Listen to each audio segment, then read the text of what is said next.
jau draugi. Pagājušajā braucām ar zaļu laivu. Šoreiz mēs arī brauksim ar zaļu laivu.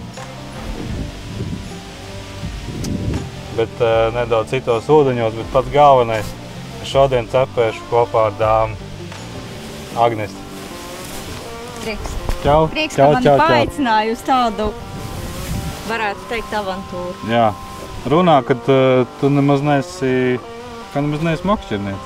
Es neesmu makšķerniece. Un sanāk tā, ka tu esi, arī tu esi radījusi manas Office aplikāciju, nemaz neesi makšķerniece. Un mana doma ir tāda, ka mēs varētu šodien, varbūt, ka to labot, pamēģinās pamakšķerēt un varbūt pat kaut ko noķert. Tu ceri mani uz tā makšķerēšanas ātri uzsēdināt, ja? Protams. Tā kā jau viss. Lai tev veicās. Kā jau viss. Parunāsim nedaudz tagad pa pašiem pamatiem, kādu makšķerīt, kādu vajadzētu, kādu nevajadzētu. Un mēs esam pie Engures ezera. Un es šeit esmu pirmo reizi. Tā kā es nezinu, kas mums gaida. Bet es domāju, piedzīvojums būs labs. Piedzīvojums būs labs. Skatāmies tālāk.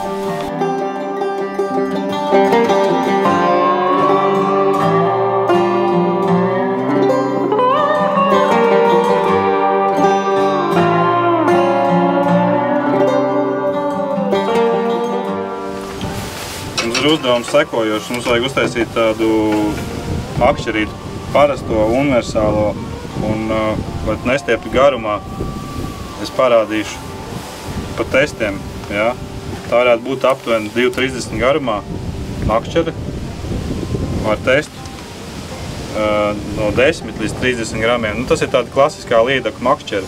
Varētu būt arī kaut kāds 10-20 grami, ja? Tad tu mazākus mānekļus var iemest. Tagad es Agnesei iedošu šādu te, kas ir tāds ļoti universāls. Vienkārši es tev nedošu galīgi smalko, ja? Varbūt, ka tev ceļot kaut kādu zivi, jā, tā, tad tu vari viņu vieglāk salauzt. Tas bišķi niknāks, tad viņi tā nesalauzīs. Un tad pa spolēm ir tā, ka nav vispār runa par kā saka, par brandiem, tur vienalga vai Daiwa vai Shimano, bet es noteikti ieteiktu izvēlēties 2500, ja, izmērs. Piemēram, man te ir tāda Sedona, un tā ir no kastītes, vienkārši kā piemērs, ja. Un Miķels ir iedos savējos polu Laguna, arī 2500 izmērā. Un tas ir tāds optimāls izmērs. Lai gan, ja mēs paskatāmies Shimano un Daivas izmērs, tad šitas Shimano izstās mazāk drusciņi. Bet tas būtu tāds optimāls variants, ja. Jo, kur, piemēram, salīdzinājumam ir man 4000 spola, ja. Tas nav galīgi vajadzīgs. Tādas lielās spolas. Mums Latvijā nav tādas zivis. Kā jau Miķels teica, tur kaut kāda zemmērs ķert. Nav vajadzīgs briesmīgas kaut kādas spolas, vai ne? Tas pats attiecās arī uz auklām, kur es vienkārši arī varbūt nav runa pilnīgi tieši par šo te konkrēto Sunline, tā varbūt jebkur citu. Vienkārši Sunline ir tāds pārbaudīta vērtība no manas puses, tāpēc es viņu varu arī ieteikt. Un tad es arī ieteiktu nepārforsēt ar izmēru, ar auklas diametru. Nevajag kaut kādus testus, tur 10 kilogramīgos vai kaut ko tādus. Pēc Japāņiem, es teiktu, optimāli tev būtu pat vieniniece, ja. Tad tu vari iemest arī rotiņu, kaut kādu mazāku māneklīti, un tests ir 7 kilogrami, medglā viņai noteikti būtu kaut kādi 6 kilogrami. Bet tas ir šausmīgi daudz, ja tu padomā, ja? Es gribu ķert mazu zivtiņu. Jā, bet iedomājies, ja 6 kilogramu tests, tas īstenībā ir tā, ka tu paņem metrīgu līdaku, kas ir aptuveni 6 kilogramu, varbūt bišķiņu vairāk. Tu viņu var pacelt aiz auklas. Jūs iedomājieties, kas tas ir. Tāpēc tās ar auklu resnam nevajag pārspīlēt. Ja mēs tur nevalkam kaut kādus krokodīlus vai ne, tad nav vajadzīgs priekš tam, jo tev tievāk augļi, jo tu labāk iemetīsi. Tālāk tu vieglāk māneklīti iemetīsi, vai ne? Šādā vējā tev arī bura nebūs tik liela. Man kā sievietē uzreiz jautājums, ja brīdis. Jā. Kāda ir nozīme šīm krāsām? Jā, tu ļoti labi uzjautāji. Ļoti labs jautājums. Tas ir tā, ka tā auklai krāsa. Ja? atšķirās. Šī te ir, kas ir multikolora, viņai mainās tā, krāsojums mainās.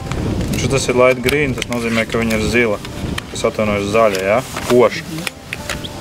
Un bieži vien makšķernieki domā, ka tai auklē jābūt ir tur kaut kādai sūnu krāsā neredzamai. Tā nav, ir pilnīgi otrādi. Īstenībā tev auklē jābūt redzamai.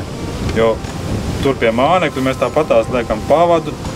Ja galīgi tev liekas, ka tev traucē tādu, tad piesien vēl fluorokarbonu, ja, gabaliņu. Bet, es zinu pēc pieredzes 100% pilnīgi vienalga kādā krāsā zivī, ja tev ir aukla, bet toties tu šādu te ļoti labi redzēsi. Tu redzēsi uz tumšā ūdens fona, ka tev ir, kur tas māneklis ir, jo tev vajag kontrolēt. Un tādā veidā tu kontrolē to, pievelkot arī pie zivu, pie laivas, tu redzi, ja, kur tā, pēc augļa, kur viņi iet. Un tad, protams, ka mēs paņemam pavadiņu. Agata pavadiņus par šitām man nav kauns ieteikt jebkuram iesācējiem vai jebkuram, kurš netaisa pats pavadiņus, kā es piemēram taisu, pārbaudīt vērtību. Un arī, kur mums ir testiņš, ja, 8 kg. Kas ir ļoti daudz, vairāk nevajag. Tas būtu pa inventāru, es ceru, ka nav pārāk gari. Vēl Miķels pastāstīt, kādi vērņeki šeit. Klasiskie, kas ir pieskaroties virsmas mānekļiem no sākuma, te ir tāds, kas jau ir pabijis daudz līdekām zobos un ir redzējis ļoti daudz. Tāds volkerīts arī, kas arī strādā seklajās vietās un arī vējā. To var ļoti labi. Ja, piemēram, šāds te arī, kas ir jau entās līdekās, ir redzējis engurēs tieši ezerā, tad vajadzēs, viņi ļoti labi engurē strādā poperi, izteikti labi, seklajās vietās, bet ir viens bet, ļoti labi, tad vajadzīgs ir mierīgs laiks. Mierīgs laiks un, protams, engurē ļoti raksturīgi tas, kad vajadzīgs arī kāds mākonītis saulēnē laikā ļoti grūti, jo ūdens pietiekoši dzidrs, ja nav vēja, viņš arī nav sakults, tad viņš ir ļoti dzidrs un strādā dabīgās krāsas un nereti arī, kā es radīju, ja tādu ar zilu gan šādu te, gan asarim, gan līdeka izteikti pa virsmas un volkers arī, kas ir vējainā laikā. Ko es Agnetai ieteiktu, piemēram, šodien ir vējains laiks, braukt mierīgi jau pa dziļumu, varbūt meklēt, kur ir no dziļuma nāk nedaudz seklāks, nosacīts dziļums, kas te ir varbūt tur 1,20 m, 1,40 m, un uz tādām seklākām vietām, kur ir metrs vai pusmetrs jau, un klasika strādāt ar 4. izmēra rotiņu vai 3. izmēra meciņš arī, kas ir zeltainā krāsā, un būs gan asers, gan līdeka, un tāds ope varētu būt diezgan aizraujoši. Un nedaudz varam pieskārties Big Bait tēmai, kas ir standarta krāsojums seklajiem ezeriem, līņu veidīgā krāsa, teiksim tā. Un kā es vēl minēju, ir tas poperis zilais, tad ir vēl šī te gaiši zilās krāsas, baltas un tāds vēl. Nezinu, kāpēc Engures ezerā ir tā zilā krāsa vēl. Tas ir pa dziļumu, iebraucot dziļumā, vienkārši strādāt pa dziļumu ar Big Bait tēma, te ir arī mierīgi, viss notiek. Tagad uzsiesim Agnesai makšķeri un tad braucam uz Liepāju. Patrenēsimies te padās iemest pļāvā no sākuma. Tas Stikut kungs ir samācījis kastingu. Tagad es zinu, kā ir pareizi mest. Tagad es tev arī tā mācīšu.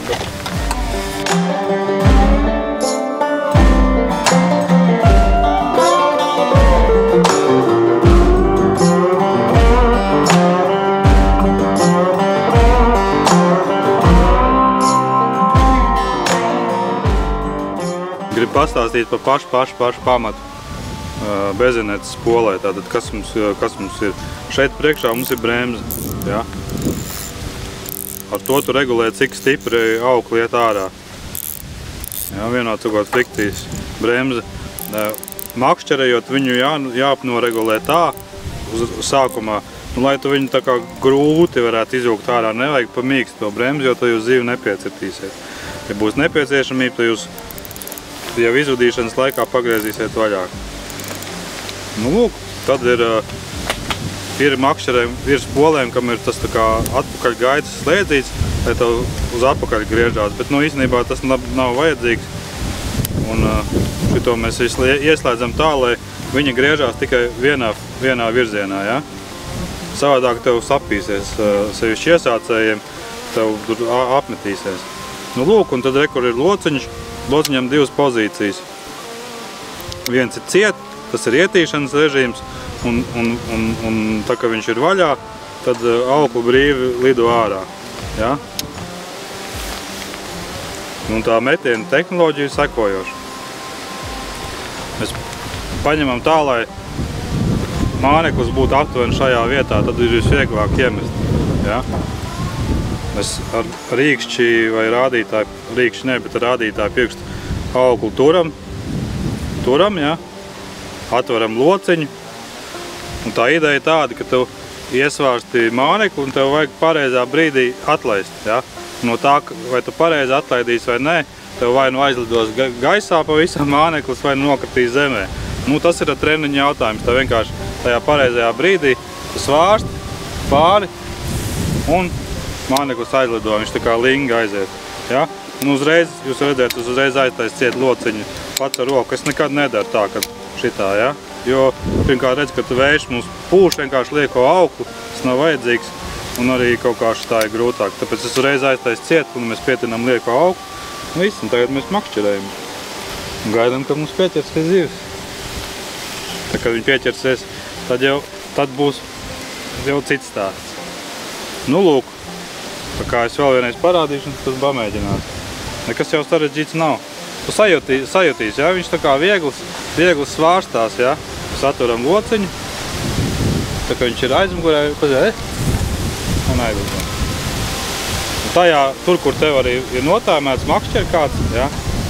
Tur arī viņš principā lidos. Protams, kad ņemot vērā vēju, tev tur ir kaut kāda jākompensē, bet nu šobrīd tas nav tik būtiski.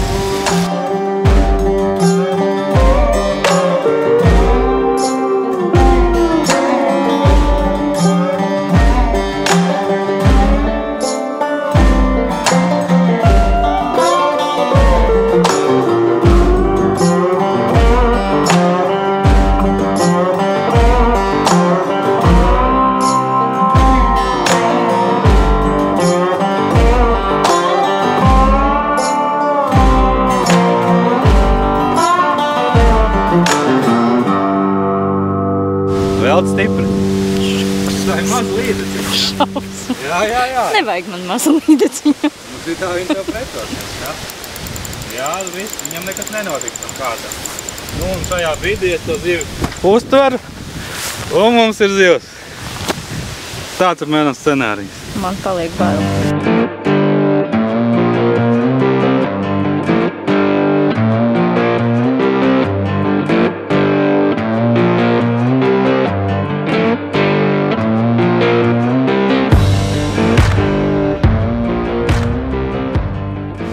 Vajag viegli. Vismaz tā šobrīd, bet kā būs reālā dzīvē, ka tiešām tā zivs pieķersies, dziļas šaubas un māc, ka viss būs tik vienkārši. Redz, kā piemēram tagad. O, ne? Tiešām viņi tā pretojās tik spēcīgi. Atkarīgs no zivs izmēra. Dod Dievs visu izdarīt pareizā brīdī pareizi. Lai nepieviltu nevienu no jums, kas visu to tik ļoti gaida šo brīdi. Miķel, skaties, kas man ir pa vērņaku. Slepenais ierocis. Ko es tas dabūju? Torqīdo motors. Es taču vedīšu dāmu, un tāpēc mums ātrā gonku mašīna, gonku laiva. Es skatos, jā, ka to priekš angurs būs beigās ātra laiva. Labi, bet nu, ja nopietni, tad īstenībā es nekad ar šitādu neesmu braucis. Dabūju viņu testam, pašam būs interesanti pastīties, ko šitas te motors spēj. Pastāstīšu vēlāk stīkāk par viņu. Nu, šitāds te, tu viņam vēl baterija ir atsevišķi. Jāuzliek uz laivas un tajā.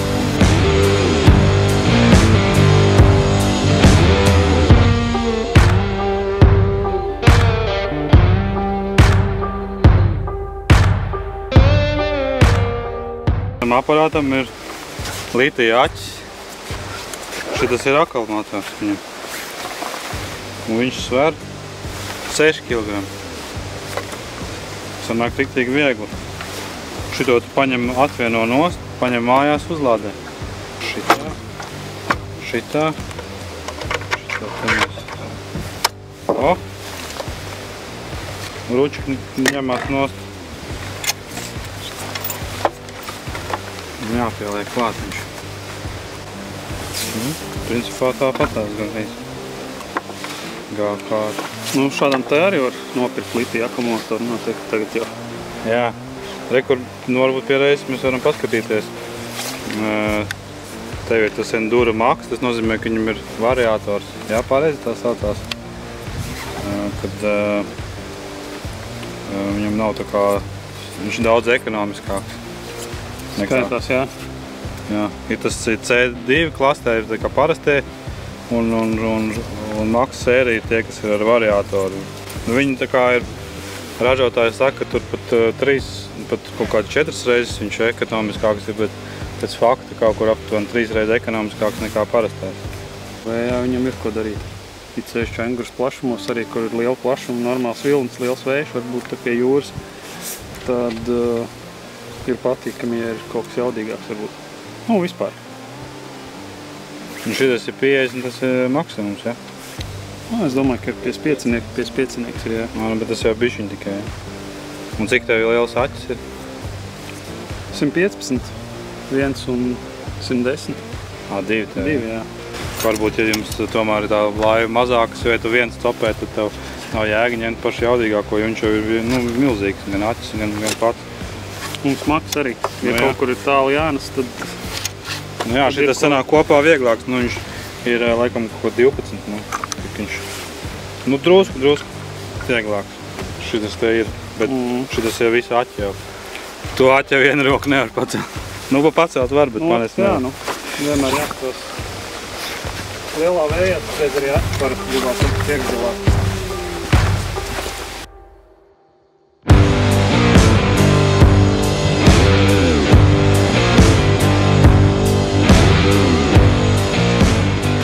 Klausies, bet ir tā, ka tev vajag makšķerēšanas karti. Jā, neskatoties uz to, kur es strādāju un ko es daru, makšķerēšanas karti man, protams, ir nepieciešama. Tāpēc man vienmēr līdzi ir arī telefons un mana copa, protams, tajā. Jo es vienmēr tik līdz kā esmu pie ūdeņiem, pirmais es pat braucot pa šoseju uz Salacgrīvus, vienmēr, kad braucu pāri kanāliem, vienmēr notestēju, vai nostrādā vai nenostrādā, tā man tāda tradīcija. Pēc, protams, ka arī šobrīd es to darīšu, ka es veru vaļā manu copi. Bet vienkārši jāsāk ar to, ka jānopērk makšķerēšanas karti. Jā, bet svarīgākais jaunums. Dārgie kāzu viesi, jā, makšķernieki un makšķernieces. Šobrīd var nopirkt makšķerēšanas karti uz 1 dienu. Jā, un tas prieks nav dārgs. Aleluja, mēs esam beidzot civilizētā pasaulē. Jā. Pastāst sīkāk uz 1 dienu. Uz 1 dienu un 1 mēnesi. Jā. 1 dienas karte €50, 1 mēnesim karte €5. Šis jaunais piedāvājums šīs dienas un mēneša kartes, kas gan uzreiz jāatzīmē, ir nopērkams tikai un vienīgi internetā. www.makšķerēšanaskarte.lv un www.mancopa.lv. Protams, arī pašā Mancopa aplikācijā. Nu jā, tas ļoti labi, kad ir tagad var uz 1 dienu nopirkt. Man arī brālis ļoti reti copē un izdomājam vienreiz copēt gadā un tad jāpērk uz 3 mēnešiem. Tagad ir uz 1 dienu. Nu, bet ja tev iepatiksies šodien makšķerēt, tad šitā nebūs pēdējā tā makšķernieka karta. Redzēsim. Redzēsim.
tas bija? Pirmais engurs. Bet es jūtu, ka viņš, tā kā uzbruka. Mēs viņu bišķiņu aizāķējām, ja? Bet es jūtu, ka viņš tur bruka virsū. Klausies, viņu atlaidīšu ātri. Jā. Hopā!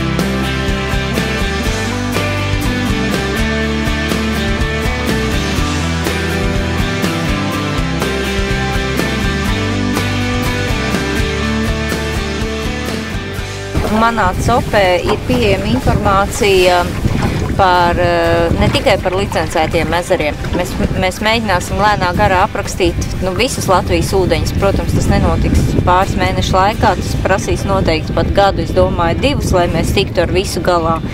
Bet tas ir mērķis, uz ko mēs ejam. Un tad pieņemsim situācijās, kad jūs, tā kā mēs šodien esat ezerā, kurā nav nepieciešama licence, tad visvieglāk informācija par šo ezeru, ja tāda manā copē ir atrast meklējot sadaļā, kur copē, uzspiežot uz kartes, var aktivizēt savu atrašanās vietu augšējā stūrītī, un attiecīgi lejā ir arī zivtiņas ikona, kur aktivizējot ieslēdz copas asistents un lietotni uzreiz jūs brīdinās, ja jūs atradīsieties tuvāk par 50 metriem tādai zonai, kur pastāv kādi ierobežojumi makšķerēšanai. Pieņemsim, mūsu gadījumā uzreiz ir redzams brīdinājums par to, ka mēs atrodamies dabas liegumā, un parādās arī skaidrojums, ka Engures ezerā ir aizliegts braukt ar kuģošanas līdzekļiem, izmantojot iekšdedzes dzinēju. Lūk. Līdz ar to, ja dodaties copē pa tādām teritorijām, kur pastāv kādi ierobežojumi makšķerēšanai, jūs zinat, jo piemēram šis ezers ir Natura 2000 dabas teritorija, un mēs arī esam salīdzinoši netālu no vietas, kur vispār ir aizliegts atrasties, tad man copi jums lieliski noderēs kā palīgs, lai jūs nepārkāptu likumu un neiebrauktu tādā ezera daļā, kur pastāv kādi šī brīža sezonālie liegumi vai vispār kā Engures ezera gadījumā tas ir regulējumā režīma zona, kurā vispār ir aizliegts atrasties sākot no 1. marta līdz ezera aizsalšanai. Un to visu jūs arī varat apskatīties. Pirms kartē ļoti labi redzams tā zona iezīmēs sarkanā krāsā. Pieskaroties ar pirkstu šai zonai, jūs varat ieraudzīt paskaidrojumu, kas tad spēkā ir, kāpēc šī zona ir atzīmēta citādāk nekā pārējās.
Izbraucām krastā pēc mikrodžiga, vienreiz iemet un noķēra mazāko līdaku mūžā.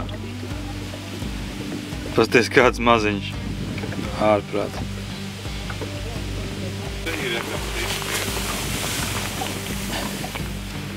Šitās ir tādas kā laiži. zivju fonu.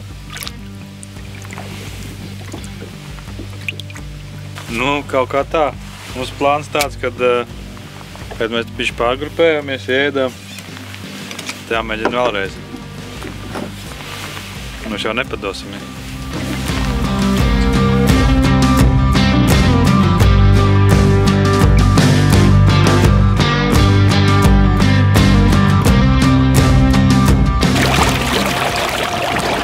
redzam, cik ir palikusi baterija.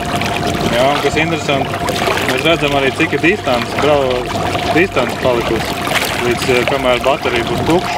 Te ir ātrums, ar kādu mēs braucam. Piemēram, skaties, tas ir nometa ātrumu, jā, tās uz braucam mēs, piemēram, tagad uz mazāku, jā. 4,6. Šitādā ātrumā mēs varam nobraukt 28 km vēl. Jā, es iedodu riktīgi iekšā. Braucam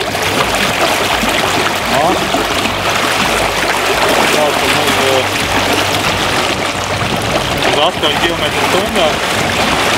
Tur mēs tikai 4 km tā nobraukt šādā režīmā. Tā.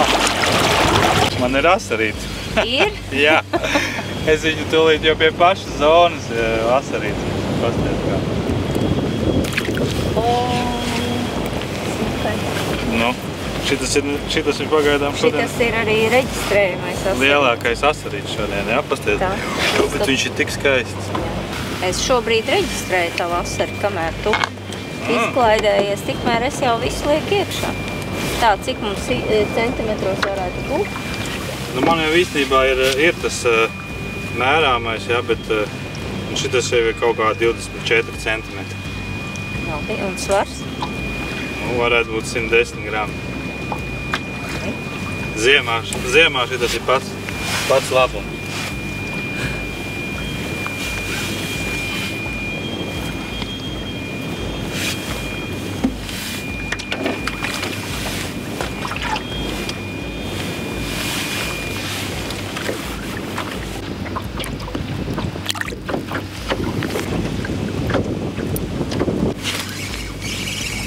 Asarītis.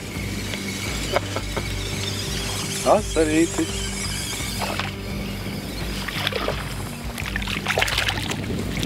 Oba! Kuru? Nu, nav baigi lielāks, bet bišķiņ lielāks.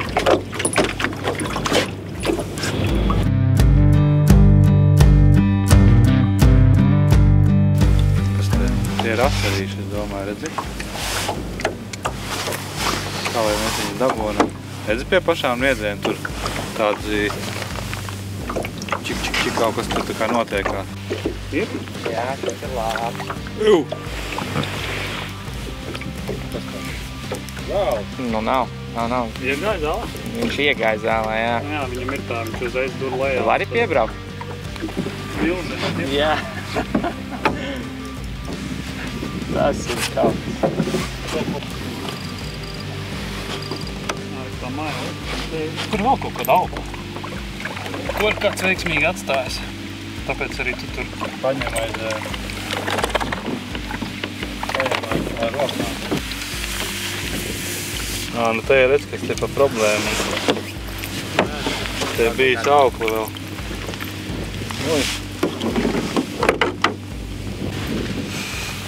Un tas ir kaut kāds 19 cm asarīts. Nu tāds nabadziņš. Jā? Jā.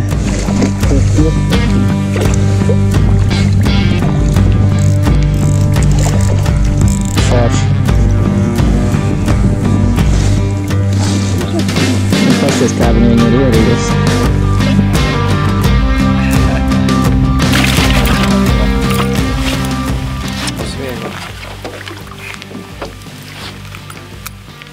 Jau šitas ir gan labais aparāts. Paskatieties. Šitāds te. Nu, tas ir tādām mazām zīmēm, bet īstenībā baigi labs, jā. Paldies. Tur. Maisiņā.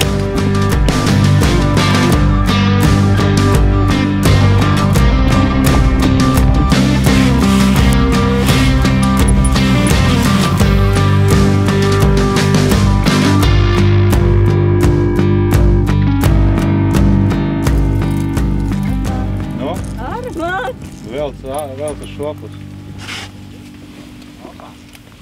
Velc laivā. Tomēr ir. Pirmā zivs, man liekas, manā mūžā vispār, ko es esmu noķērusi. Un vēl uz spinningu.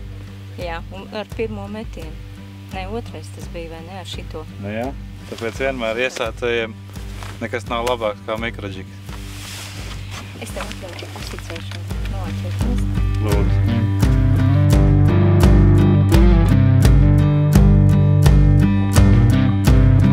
Puiši, ārā no turienes lūdzu. Tas jau tikai lielais. Tev liekas tā tuvāk neķer, ne? Lai tev paliek aukla. Lūdzu. Nu, Nē, forši. kas var būt labāks par mazu Es zinu tagad, kāpēc viņi sēdējuši tajā punktā. Tā sajūta ir forša, ka tu iemet un noķer. Nevis kā mēs ar tevi meklējam lielo dinozauru. Nu, bet mēs meklējām lielo dinozauru. Pastāst, kā palaid vēl bišķiņ turisti. Jā, palaid vēl. Foršs asarīts. Nav nevainas. Šitas ir, man liekas, ka tu zini, ka šitas tev lielākais asars mūžā ir šobrīd. Forši. Nebūs grūti pārspēt. Šito asarīti mēs darīsim tā, ka mēs šito mēs laižam tur. Jā? Šito mēs laižam tur. Tevi saku paldies. Es arī saku jums visiem milzīgi paldies par to, ka jums pietika pacietības sagaidīt manu pirmo zivi un arī trešo zivi. Un arī saule vēl nav norietējusi. Jā. Paldies jums, visiem. Copi ir izdevusies. Copi ir izdevusies un mūsu pulkā pa vienu cilvēku vairāk. Ar to arī beidzam. Čau!